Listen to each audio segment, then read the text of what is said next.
Hi guys, just wanted to share with you today a really special plant of ours, Passionfruit antioquensis. And here in the South Island of New Zealand, it's really rare. We got a seed from Northland in New Zealand, and it has turned into this magnificent passion fruit vine that really has passed all our expectations. Not only because of the beautiful flower that it has, but the unbelievable fruit that comes from it. So come with me and I'll take you a little bit more over and have a look at it. Okay guys, here is the plant, I guess, that I'm talking about. And just to give you an example, you can see it's laden at the moment, not only with the flowers, but also the fruit. And I'll talk to you a little bit about the fruit in a minute, but just honing in here on this magnificent flower, as you can see, not only is that real vibrant colour, red colour, but as you can see, it's a good pollen producer.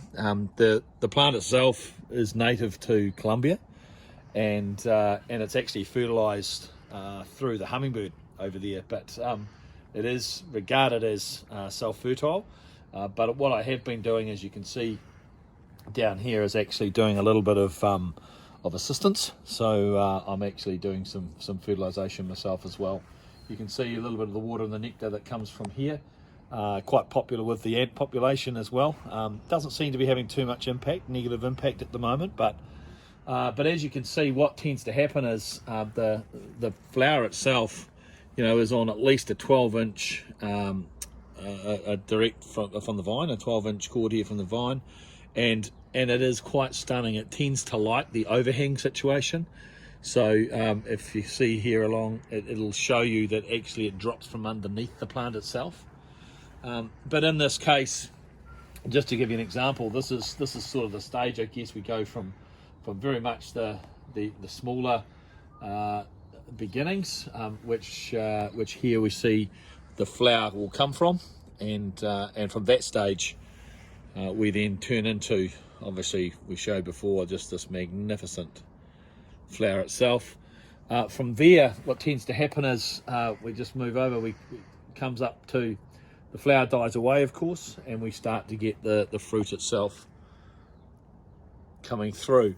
And then we almost have a really great example here of the different sizes. So we'll move from this sort of size across here to, again, the slightly smaller one, coming round to this one here. Interestingly, so the final fruit's probably another 30% bigger than this one I'm showing you. There aren't any ripe at the moment. This is all brand new season. So these fruits here have actually only started about a month and a half ago. So it's actually fruited very late. We're now in April, end of April actually. So it's very much the end of our summer. We're into autumn now as well. So it's quite surprising. What tends to happen is it goes into a bit of a stationary stage, where a hibernation stage, where the fruit actually, so long as the plant is protected from the frost, the fruit almost hold until the start again of the spring, and then into the summer we start getting the color change, and then it will go into this magnificent tasting fruit. Interestingly, the color, it's actually known as the red banana passion fruit, and it's not an invasive species like the regular banana passion fruit, which is fantastic. In New Zealand, that's a prohibited plant, whereas this one is very much controlled. We're sort of at its maximum length down, as you'll see, growing onto the house there. So it can be very easily controlled. What it does do, it tends to go, you can see some colour. I guess the name might have started from the purple almost colour that comes from the flowers into the early stages of some of the fruit, and then it'll go a deeper, darker purple as it starts to mature, and then actually that turns into a yellow.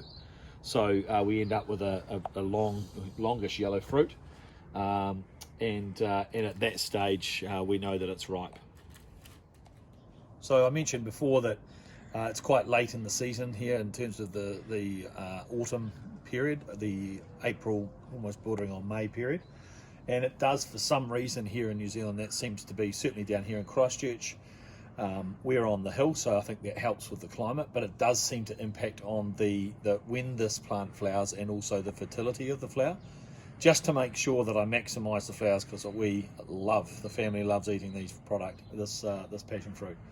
I just thought I'd show you what we're doing as well, just in terms of fertilisation, just to help it. As I said before, earlier in the video, it is actually meant to be self-fertile, but it doesn't do any harm to give it a helping hand.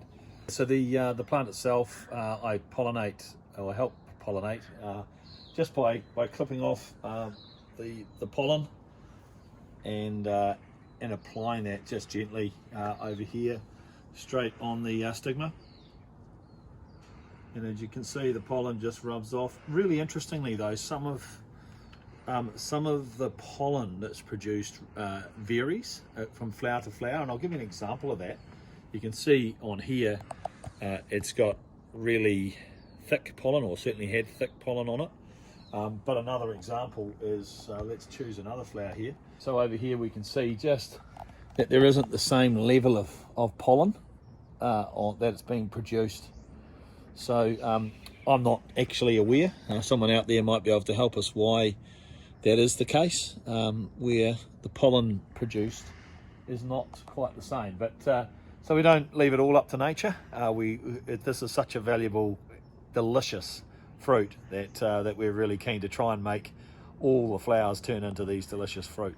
Not always the case though. We do get a lot of flower drops, so don't be surprised if you are growing this that you get a number of flower drops. But again, as you can see, I think I've got 42 fruit so far. I've got a whole range of new flowers that are probably going to come out in the next week or two. I'm expecting that to range to continue to flower probably for the next couple of weeks at least. The flowers normally last 2 or 3 days, so it gives you enough time, I guess, to pop out and to do our fertilisation trick every now and then. But as you can see, again, it's just a magnificent specimen, even for the flower alone, let alone the quality of the eating.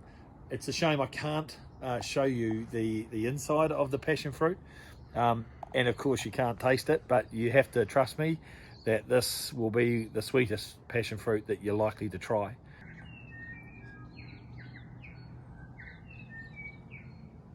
So the Passiflora antiochiensis, otherwise known as the red banana, or sometimes actually some people call it the vanilla passion fruit, they are unbelievable. They're so sweet, and almost a pineapple, passion fruit, mango mixture.